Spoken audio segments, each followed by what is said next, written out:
So hi, I'm good. I'm here to show you the Chaos Orb recipe and its other two types, which is the Chance Orb recipe and the Regal Orb recipe. The Chaos Orb recipe is when you sell um, all the sets, like all the pieces of gear that a person can use. So, a two-hander, armor, helmet, gloves, boots, belt, ring, and an amulet. Sell it to the vendor all at the same time, and you get an orb back, and depending on the item level you sell it to them, or depending on the item level of all the items in the group, you can get a different type of currency for it. If there's any piece under level 60, so 59 and below, you get a chance orb. If it's between 60, or if there's any piece in there that's item level 60 to 74, it's a chaos orb, and if everything's 75 and up, it's a regal orb. And there's a couple of ways of optimizing this, so you can kind of, try to get the best gear possible while also getting the most orbs possible out of this. So the chance orb recipe is actually worthless because the number of orbs you get is between 1 and 3, and if I just sell off all these You get 'em, boy.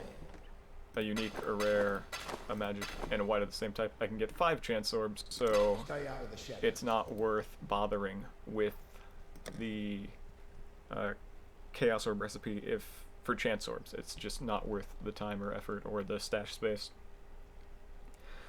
But for chaos orbs, which are a lot more valuable, it's really worth it. So occasionally you'll find just random rares, but the uncommon ones are actually just rings and amulets.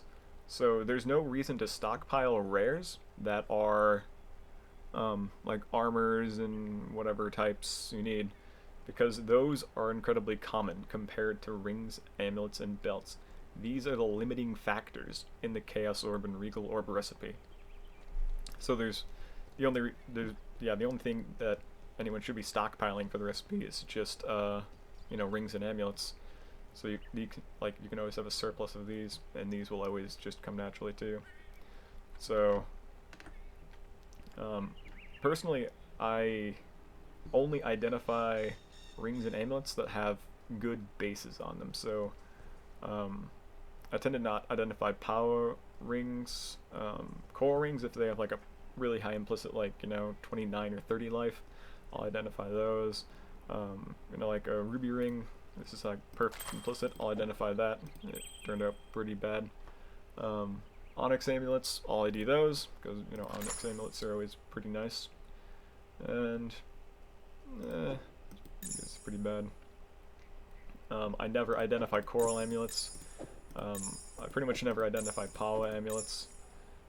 And that's basically it. I usually identify gold rings and such. But you can kind of choose your bases, what you want, and the types of qualities you want. Because if the rings and everything is unID'd, if you sell a whole set of unidentified rares, so I have, let's see, I have a whole set of this stuff, and an amulet. Dex amulet? Yeah. Actually, let's go to these useless coral amulets. And a stun recovery belt. And all this stuff's pretty much stuff I don't really care if it's identified, because the likelihood of it rolling well is pretty low, with the exception of like the tricorn and the void axe. It's pretty much all going to be garbage. And I can sell all this unidentified stuff off for 2 chaos orbs. If any of these pieces were identified, it would be only 1 chaos orb. So, trying to, not identify some rares can sometimes be worth it. And occasionally you'll find items that have really high quality on them. Like this void axe, for instance, has 17 quality. So, normally I might identify this because this is one of the highest bases, but this is a really, really high amount of quality. And you can actually use the 20 quality recipe. So if you happen to find really, really high quality items, it doesn't take very many extra armor, scraps, and whetstones to get them from, say 15 or 16 up to 20. It might take around 20 of these orbs. and this can basically allows you to convert armor scraps into chaos orbs, because yeah, 20, yeah. So let's see how many it takes. I think it was around maybe 30 orbs total.